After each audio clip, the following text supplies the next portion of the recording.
बिहार एक कृषि प्रधान राज्य जहां की उपजाऊ जलोढ़ मिट्टी, अनुकूल जलवायु और परिश्रमी किसान इसकी पहचान है।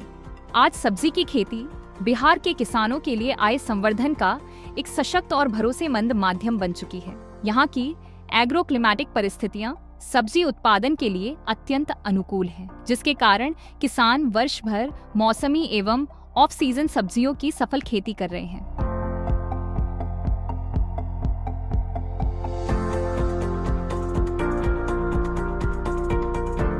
बिहार के किसान न केवल स्थानीय मांग की पूर्ति कर रहे हैं, बल्कि संगठित विपणन के माध्यम से बाजारों तक अपनी उपज पहुंचाकर बेहतर मूल्य भी प्राप्त कर रहे हैं।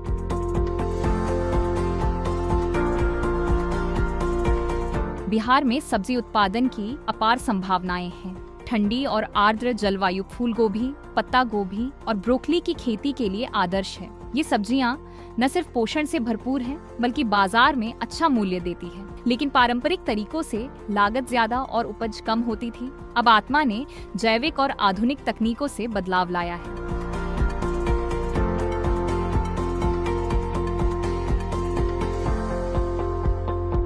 अब समय है पारंपरिक खेती से आगे बढ़ते हुए उन्नत बीज, वैज्ञानिक तकनीक, ड्रिप सिंचाई, मल्चिंग का और समन्वित कीट प्रबंधन को अपनाने का, ताकि कम लागत में अधिक उत्पादन, बेहतर गुणवत्ता और किसानों की आय में सतत वृद्धि सुनिश्चित की जा सके।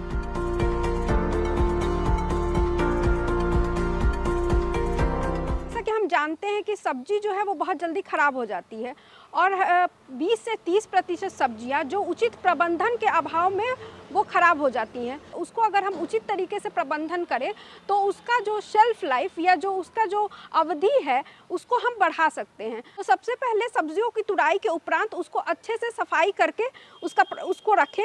उसके अलावा जो है उसके अलग अलग तरीके के प्रोडक्ट होते हैं जो आप बना सकते हैं, जैसे कि टमाटर है।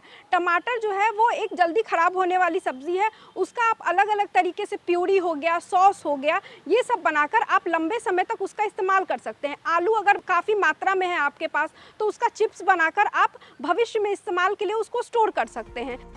मल्चिंग तकनीक में खेत की सतह को प्लास्टिक अथवा जैविक मल्च से ढका जाता है। इससे मिट्टी में नमी संरक्षित रहती है, खरपतवार नियंत्रण में रहते हैं और पौधों की जड़ें स्वस्थ विकसित होती हैं।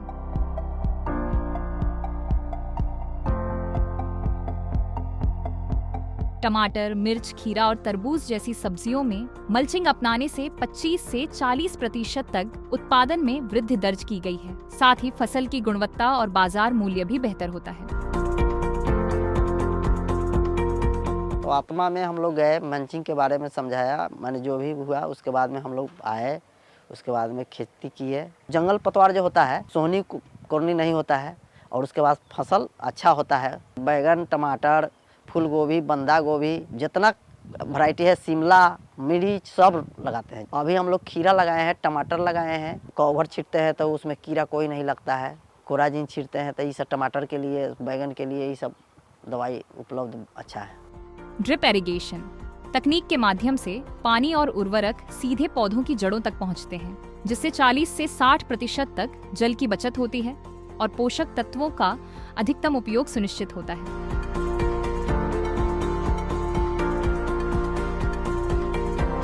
जहां ड्रिप संभव नहीं है, वहां स्प्रिंकलर विधि समान सिंचाई प्रदान कर मिट्टी के कटाव को कम करती है और फसल उत्पादन को सुदृढ़ बनाती है।